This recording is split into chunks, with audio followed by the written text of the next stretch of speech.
नमस्कार दोस्तों, मैं श्रीकांत चौहान आप सभी का ट्रेड टॉक के पॉडकास्ट में स्वागत करता हूँ। सबसे पहले अगर हम कल के ओवरऑल मार्केट एक्टिविटी की बात करें तो कल के दिन में हमने दो मेजर इवेंट को फेस किया। सबसे पहले जो आउटकम आए थे फेड मीटिंग के, वहाँ पे हमें रिएक्ट करना था और इंटरिम बजट को हमें फेस करना था। और इन दोनों इवेंट को अगर आप देखें तो इन दोनों इवेंट के आउटकम के बाद ये दोनों इवेंट मैक्रो इकोनॉमिक्स के लिए पॉजिटिव बने।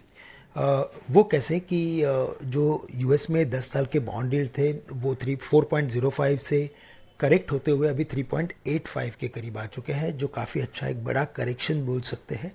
और साथ ही साथ जो इंडिया के इंटरिम बजट में जो स्पेसिफिक आउटकम आया है कि गवर्नमेंट बोरोइंग्स के ऊपर एक जो स्पेसिफिक स्टेटमेंट आया है, उसकी वजह से जो बॉन्ड यील्ड होता है इंडिया का, वो भी जिसे कहते हैं वो भी कल थोड़ा कम हुआ है। साथ ही साथ अपनी करेंसी भी स्ट्रांग हुई है, क्योंकि फिजिकल डेफिसिट के ऊपर गवर्नमेंट ने जो टारगेट्स रखे हैं वो तकरीबन 5.10 के हैं। तो ओवरऑल इस पर्टिकुलर बजट या फेड के आउटकम को देखें तो ये मैक्रो इकोनॉमिक पॉइंट से हमारे लिए पॉजिटिव रहा है और इक्विटी मार्केट्स के लिए भी ये पॉजिटिव है। इसी वजह से हमने कल यूएस मार्केट्स में भी तेज़ी देखी। साथ ही साथ यूएस मार्केट्स में कुछ एक कंपनीज जैसे कि अमेजॉन है या तो मेटा स्टॉक है, उनके नंबर्स काफ़ी अच्छे थे, ऑल्दो एप्पल थोड़ा सा डाउन था। बट आज अगर गिफ्ट निफ्टी की बात करें तो ये लगभग 150 पॉइंट ऊपर ट्रेड कर रहा है, 165 पॉइंट्स नियरली ऊपर ट्रेड कर रहा है, जो मार्केट में एक अपवर्ड एक्टिविटी को कंट्रीब्यूट कर सकता है। बट साथ ही साथ अगर कल के ओवरऑल सेटअप की बात करें तो कल के दिन में ये बिल्कुल भी एक्सपेक्टेड नहीं था कि मार्केट एक नैरो रेंज में रहेगा, लेकिन through out the day market एक नैरो रेंज में रहा। और आज हमें लगता है कि इसी वजह से एक अच्छा खासा टेक्निकल ब्रेकआउट बन सकता है। तो 21,850 ये मार्केट के लिए इंपॉर्टेंट लेवल्स है। इन लेवल्स के ऊपर मार्केट में तेज़ी बनेगी, जो निफ्टी को लगभग 21,950 से लेकर 22,100 तक भी लेके जा सकता है।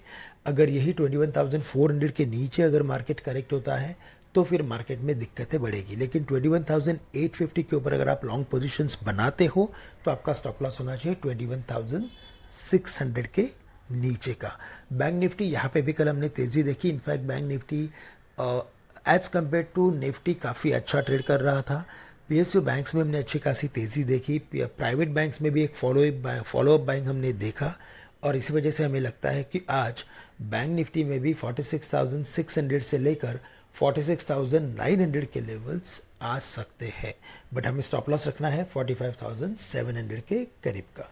तो ये हो गई ब्रॉडर सेटअप की बात। अगर हम बाकी कुछ सेक्टर्स की बात करें तो हमें लगता है कि पीएसयू बैंक्स, साथ ही साथ इंफ्रा कंपनीज और ऑयल एंड गैस कंपनीज के ऊपर आज फोकस किया जा सकता है। तो इन सेक्टर्स पे ध्यान रखें और स्पेसिफिकली ऐसे मार्केट्स में आप लेवल बेस्ड ट्रेडिंग करके चल सकते हैं। तो दोस्तों, आज के लिए बस इतना ही। आप सभी से मैं आज के लिए विदा लेता हूँ।